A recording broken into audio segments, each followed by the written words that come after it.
The old woman decided to make gingerbread, shaping it into a little man with care. She adorned him with icing and placed him in the oven to bake, instructing her grandson to watch over him while they tended to their garden.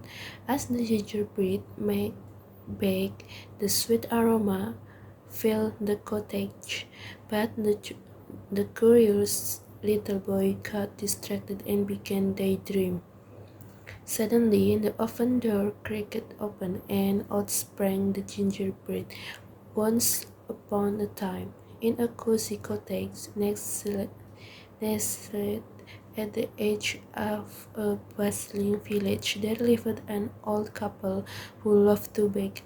One sunny morning, man with nimble legs, he trotted across the kitchen floor, giggling mischievously as the little boy and his grandparents gazed after him. Out into the village and beyond her ran, his legs a blur as he outpaced everyone who tried to catch him. First, he left behind the old woman and the little boy. Then he outran two men teaching well and two more teaching a teach. Even a bear and fierce wolf could keep up with his lightning speed. But as the gingerbread man raced on, her encountered and cunning fox resting quietly by a fence. "Where are you going, gingerbread man?" asked the fox in sly voice. Panting but undaunted, the gingerbread man proudly declared, "I've outrun an old man, an old woman, a little boy, 12 teachers to teach teachers, and a bear and a wolf, and I can outrun you too." The fox, feigning deafness, called out, "Can't quite hear you, gingerbread man. Won't you come a little closer?" In his eagerness, the gingerbread man approached the fox, who swiftly snapped him up in one swift bite.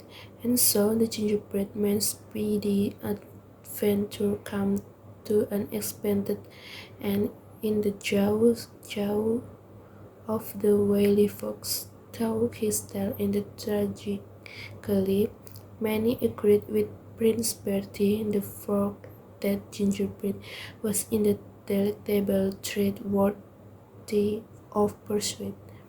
And that, my friends, is the tale of the gingerbread man, where a little cookie sprang through the countryside, captivated all who heard of his daring dash.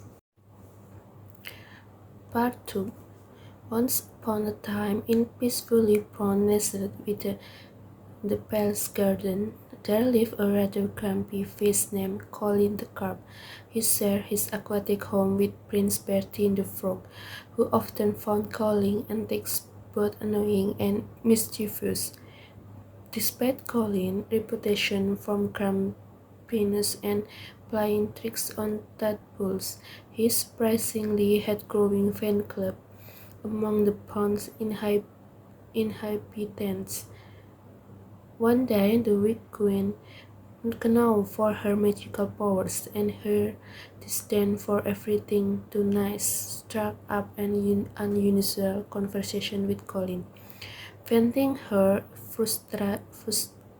frustration about the overly merciful king and other annoyance in the palace, she found a kindred spirit in Colin Crumpines. Amused by his complaints and agreeing on their shared dislike for mercy, the queen decided to grant Colin's secret wish to be king. With a flick of her magic wand and a mysterious incantation, Colin was transformed from a fish into a human king. Bewildered, and finding himself on a demon-studded throne.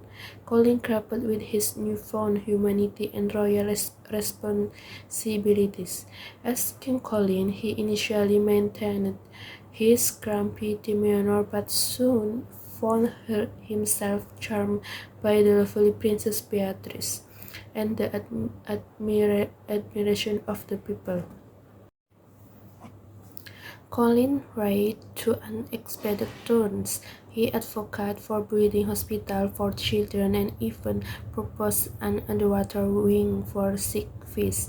However, his campaigns persist, leading to bans on the things like fishing and football, much to the dismay of his subjects.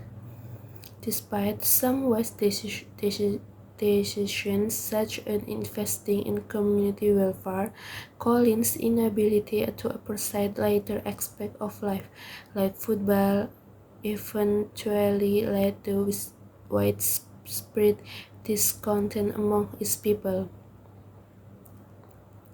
Facing a revolt from his subject, Colin found himself in tense standoff on the palace balcony, unable to appease the crown with his words. He was eventually reverted back to his face formed by the weak queen's spell, escaping the angry mob by returning to the safety of the pond. As a fish once more, Colin reflected on his brief stint as King Colin the Wise. He realized that leadership required more than just campaigns and directives. It needs compassion, understanding, and the ability to embrace the joy of life. Like Princess Beatrice, kindness and the simple question of tadpoles. And so Colin the grumpy king learned a valuable lesson about leadership and humility. As the pond settled back into the peaceful routine, Prince Bertie, now chuckling at the memory of his time with King Colin, decided that perhaps frogs did indeed make better rules after all. Part 3. Tonight, on Science Tonight, we're joined by Professor Hilary Twine from Yale University, an expert in SETI, Search for Extraterrestrial Intelligence research. Mike, our host, starts by asking Professor Twine to clarify what SETI is. Nothing widespread confusion of the topic. SETI stands for the Search for Extraterrestrial Intelligence, Professor Twine explained, debunking the misconception that is involves hunting for UFO in our backyard. He emphasized the SETI scientists aren't focused on alien visiting Earth in flying saucer, but rather on the detecting intelligent life elsewhere in the cosmos. Mike's probed further, asking in belief in UFO is a requirement for SETI research.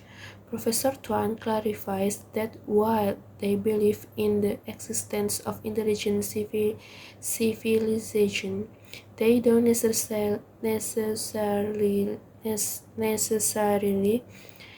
think these beings have visited Earth. Moving on the to the technical challenges of SETI, Professor Twain likens the task to finding a snail in Alaska, trying to locate a distant signal in vast space. He discusses how SETI has transitioned from actively sending signal into space to passively listening for signals from other civilizations, a safer approach given uncertainties about potential extraterrestrial intention. When asked about the silence so far in SETI search, Professor Twine acknowledged the absence of conclusive findings. He explores various theories for the silence, such as technology limitation and the possibility that advanced civilization might have self-destructed, paralleling humanity's own challenges. Despite the uncertainties, Professor Twain remains optimistic about humanity's potential to discover extraterrestrial life, given the vastness of the universe. Mike closed the interview by asking what a question Professor Twain would pose to extraterrestrial intelligence. She humorously reflects on the complexities of social survival and environmental stewardship, suggesting the understanding these challenges would be her first query.